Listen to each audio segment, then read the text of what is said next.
کرنے آئیں گے وہ پھر دیکھا تو جائے یہ پورے ملک کے تاجر ہیں، تو یہ کتنے ایک بندے لے آئیں گے وہ ہم نہیں کاٹنے دیں گے انشاءاللہ، انہیں بھی باندھ کے بٹھا دیں گے۔ آپ کے مرکزی جو صدر ہیں ان کا بھی ملاقات ہوئی ہے؟ وہ آج صبح ملاقات ہوئی ہے، جیسے میں نے کہا کہ میں تو نہیں جا سکا اسلام آباد میں،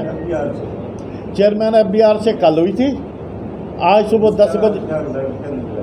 وہ کوئی رزلٹ نہیں ہے، وہ تو یہی رزلٹ ہے جیسے کہ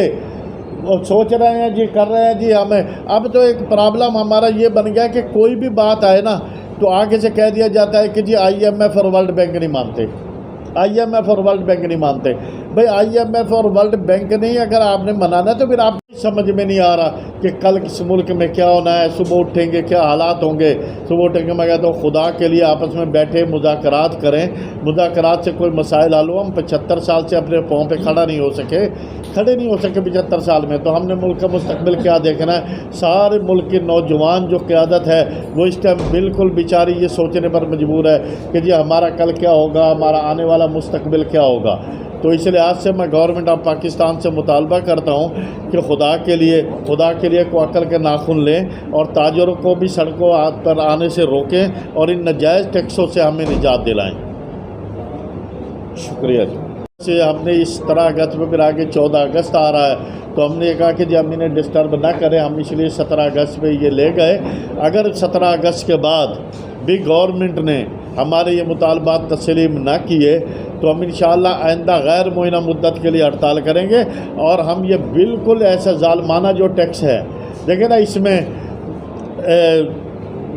نواز شریف صاحب نے بھی اب کہہ دیا ہے، بیگم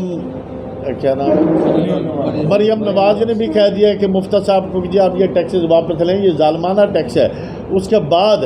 یہ کوئی ایسا ہمیں وزیر خزانہ ملا ہوا ہے جس سے نہ معیشت سنبھل رہی ہے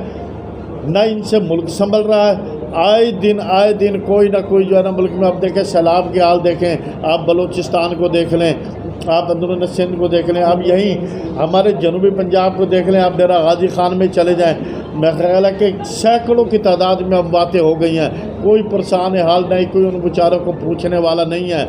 کم از کم اتنا تو کریں نا، وہاں پر آج تک 75 سال پاکستان نہیں ہے کہ ہم 100 یونٹ یا 150 یونٹ ان کو جو ہے نا مستثنا دے دیں گے کہ بھائی ہم تو اس ٹیکس کو مانتے ہی نہیں، ہم نے 100-150 یونٹ کو کیا کہنا ہے؟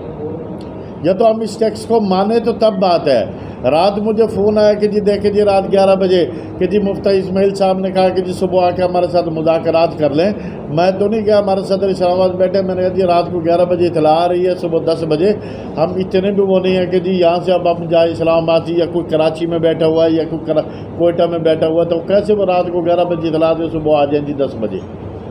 میں نے جی ہم تو نہیں آتے، وہ ہمارا ایک نمائندہ گیا ہے تو مگر وہاں پر ابھی تک کوئی حل نہیں نکلا، وہ صرف زبانی کلامی باتیں ہیں جو ہو رہی ہیں۔ تو اب انشاءاللہ آپ نے دیکھا کل بھی ہم نے احتجاج کیا ہے، ہم پچھلے کئی دنوں سے احتجاج پر ہیں، اور ہمارا یہ بات ہے، میں آج آپ کی توسط سے یہ اعلان کرنا چاہوں گا کہ ہم نے آج ایک فیصلہ کیا ہے کہ پورے ملک میں ہم 17 اگست کو پہیہ جام کریں گے، پورے ملک میں۔ یہ صرف ملتان کے نہیں ہے، چونکہ یہ کام جو ہے یہ پورے پاکستان کا ہے، یہ جو ٹیکسز لگے ہیں یہ پورے پاکستان میں لگے ہوئے ہیں، تو اس لیے ہم انشاءاللہ پورے ملک میں 17 اگست کو ہڑتال کریں گے۔ ہڑتال تو ہم پہلے ہی کر دیتے،